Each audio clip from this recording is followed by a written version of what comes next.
Hello everyone, my name is Yasera Aisyah Fitri Putri Kusmawardani. So in this video, I would like to answer the question after I watch the video. So for the first question is, why did the speaker become a referee? So the speaker become a referee for two reasons. First, to stay in good physical shape and to learn how not to take things personally. Second is, how much does the speaker earn per match? So he earned 20 euros per match. Third question is, what kind of comments do spectators usually shout? So spectators usually shout negative comments such as loser or are you blind? So for 4 and 5 question, it's about the strategy that mentioned in this video. So for the first strategy is, it's not about me. It's mean that trying to understand the other person intention instead of assuming their behavior is directed at us personally. For second strategy is, it is about me. So when we feel hurt, we should look inward, recognize our insecurities, and give our self-empathy, and we should communicate our feeling honestly.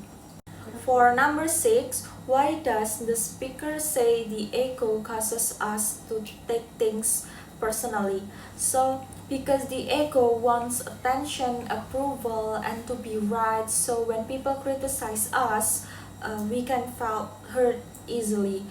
7. How does shifting from me to we help reduce negative reactions? It helps us to think about the person situation instead of only thinking about ourselves.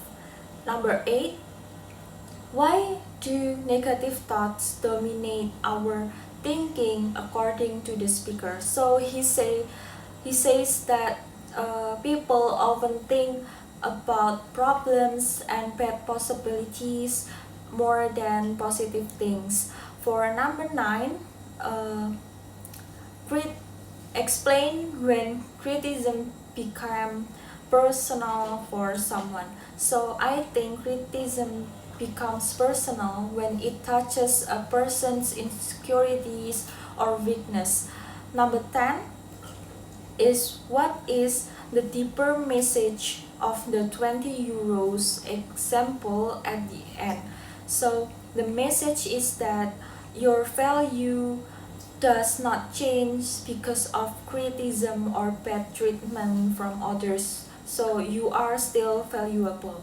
For number 11, yes, sometimes I take something personally. For example, when my friends replied to my message very late, I thought that they didn't care about me, but the reality, I realized they were probably busy. Next, when someone criticizes me, I usually feel upset at first because criticism can hurt my feeling, but then I try to think again and again about it.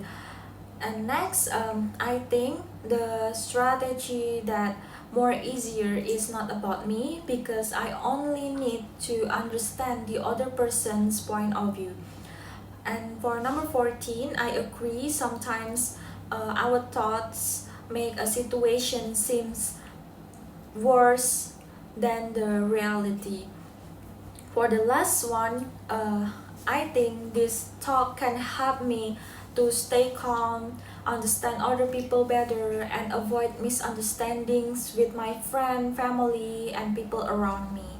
Now we move to part B, and I will answer this statement. So for the first statement, saya menggunakan AI atau aplikasi speech to text karena mendengarkan audio bahasa Inggris secara manual membutuhkan waktu terlalu lama. Saya setuju karena terkadang saya masih menggunakan aplikasi tersebut jika saya dalam situasi yang memiliki sedikit waktu dan memiliki banyak tugas. Jadi saya menggunakannya untuk mempersingkat waktu yang ada. Lalu untuk pernyataan nomor 2, membuat ringkasan listening menggunakan AI jauh lebih mudah daripada harus mendengarkan audio berkali-kali. Saya tidak setuju karena pada kenyataannya hasil yang saya terima menggunakan ringkasan AI tidak terlalu mirip dan akurat. Jadi tetap saja saya harus mengeceknya secara berulang. Lalu untuk pernyataan nomor 3, tujuan utama saya menggunakan AI dalam tugas listening adalah agar segera mendapatkan nilai yang bagus, bukan untuk melatih telinga saya. Saya juga tidak setuju karena saya menggunakan AI juga tidak terlalu sering, dan saya tetap menulis apa adanya yang saya dengar dari audio atau video yang sudah diberikan. Lalu pernyataan nomor 4, saya merasa kemampuan mendengarkan atau listening skill saya tidak berkembang karena terlalu sering mengandalkan transkrip AI. Saya tidak setuju, karena saya juga tidak terlalu mengandalkan transkrip AI karena saya rasa transkrip AI juga tidak terlalu akurat untuk mendengar, untuk audio atau video yang sudah diberikan, dan terkadang transkrip AI juga miss pada bagian-bagian tertentu. Pernyataan nomor 5, ketika tidak memegang HP atau aplikasi AI, saya merasa kesulitan dan bingung memahami percakapan bahasa Inggris secara langsung.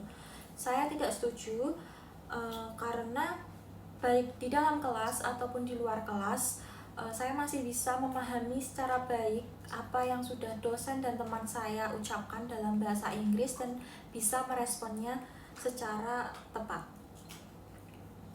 Untuk pernyataan yang terakhir, saya sadar bahwa penggunaan AI telah mengurangi konsentrasi dan fokus saya pada saat sesi listening di dalam kelas.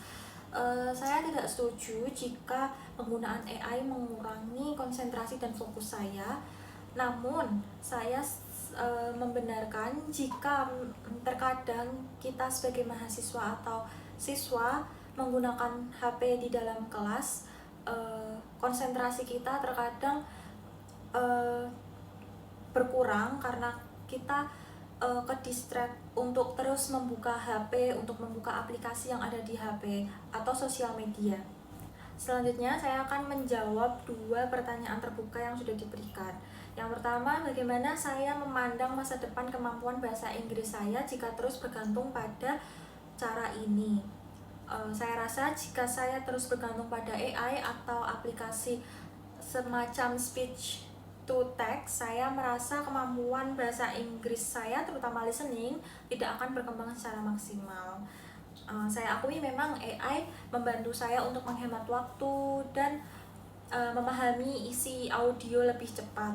Tetapi jika terus-terusan bergantung, kita tidak akan berkembang dan tidak akan mengenali percakapan atau aksen atau kosakata secara langsung.